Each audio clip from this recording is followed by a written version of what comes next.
আসসালামু আলাইকুম ওরহমতুল্লাহি ওবরাকাতুহ। সম্মানিত দিনী ভাই বোনেরা, আজকের এই ভিডিওতে স্বাগত জানাচ্ছি। এইমাত্র চতুর্থ রমাজানের তারাবি শেষ হওয়ার পরে মসজিদে নববী ও মদিনার যে দৃশ্য, সেই দৃশ্যই আমি আপনাদেরকে দেখানোর জন্য আজকের এই ভিডিওটি। আপনাদের মনে হয়তো প্রশ্ন জাগতে পারে যে এবছর কত রাকাত মসজিদে নববীতে তারাবি পড়ানো হয়েছে। ইতিমধ্যেই আপনারা অনেকেই জেনে গিয়েছেন, আর অনেকে হয়তো জানেন না, মসজিদে নববীতে এবছর 13 রাকাত তারাবি আদায় করানো হচ্ছে। 10 রাকাত এবং বিতির হচ্ছে 3 রাকাত।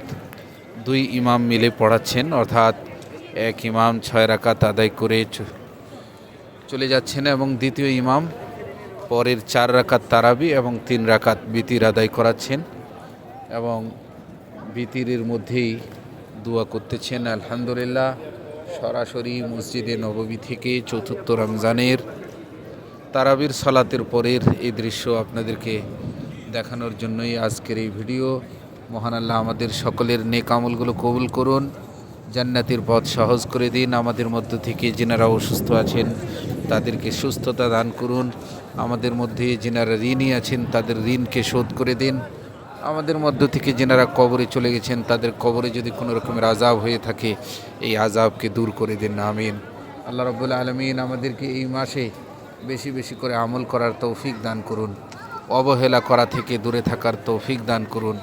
আল্লাহ রাব্বুল আলামিন আমাদেরকে ওই সমস্ত ব্যক্তিদের অন্তর্ভুক্ত করুন যাদেরকে আল্লাহ তাআলা এই মাসে জাহান্নাম থেকে মুক্ত করে দেন। আমাদের জানা উচিত, আমরা জানি যে এই রমজান মাস হচ্ছে পবিত্র মাস। এই মাসেই কোরআনুল করিমকে অবতীর্ণ করা হয়েছে, এমন একটি কিতাব, এমন একটি গ্রন্থ যার ব্যাপারে কোনো সন্দেহ নেই। যালিকাল কিতাব, এটি এমন একটি বই, লা রাইবা ফীহ, যার মধ্যে কোনো রকমের সন্দেহ নেই। এই বই, এই কিতাব এই মাসেই অবতীর্ণ করা হয়েছে। যদি কেউ এই মাসে তারাবির সালাত আদায় করে তাহলে তার পিছনের গুনাহ খাতা মোচন করে দেওয়া হয়। যদি কোনো ব্যক্তি এই মাসে আল্লাহকে আনন্দিত করার জন্য, আল্লাহকে রাজি করার জন্য ভালো ও নেক নিয়তে, পরিষ্কার নিয়তে যদি কেউ সিয়াম পালন করতে পারে তাহলে তার পিছনের গুনাহ খাতা মোচন করে দেওয়া হয়। হ্যাঁ, রমজান মাসে একটি রাত আছে যে রাতে জেগে থাকতে পারলে আর জেগে থাকা অবস্থায় নেক আমল করতে পারলে আল্লাহ রাব্বুল আলামিন 1000 মাসের ইবাদতের থেকেও বেশি নেকি রেখেছেন। অতএব এই লাইলাতুল কদরকেও আমাদেরকে খোঁজা উচিত, কারণ আল্লাহ রাব্বুল আলামিন বলেছেন, ইন্না আনজালনাহু ফি লাইলাতুল কদর, আমি এটাকে লাইলাতুল কদরে অবতীর্ণ করেছি। আর তোমাদের কি জানা আছে লাইলাতুল কদর কী জিনিস?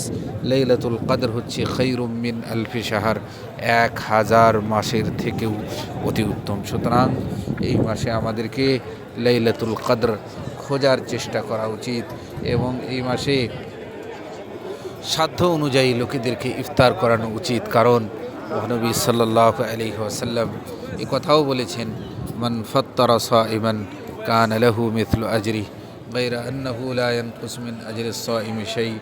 যদি কোনো ব্যক্তি কোনো সাইমকে ইফতার করায় তাহলে ইফতার করানোর কারণে সে পরিমাণ নেকি অর্জন করতে পারে এবং তার নেকি হতে কোনো রকমের কমতি করা হয় না। সুতরাং সাইমিনদেরকে ইফতার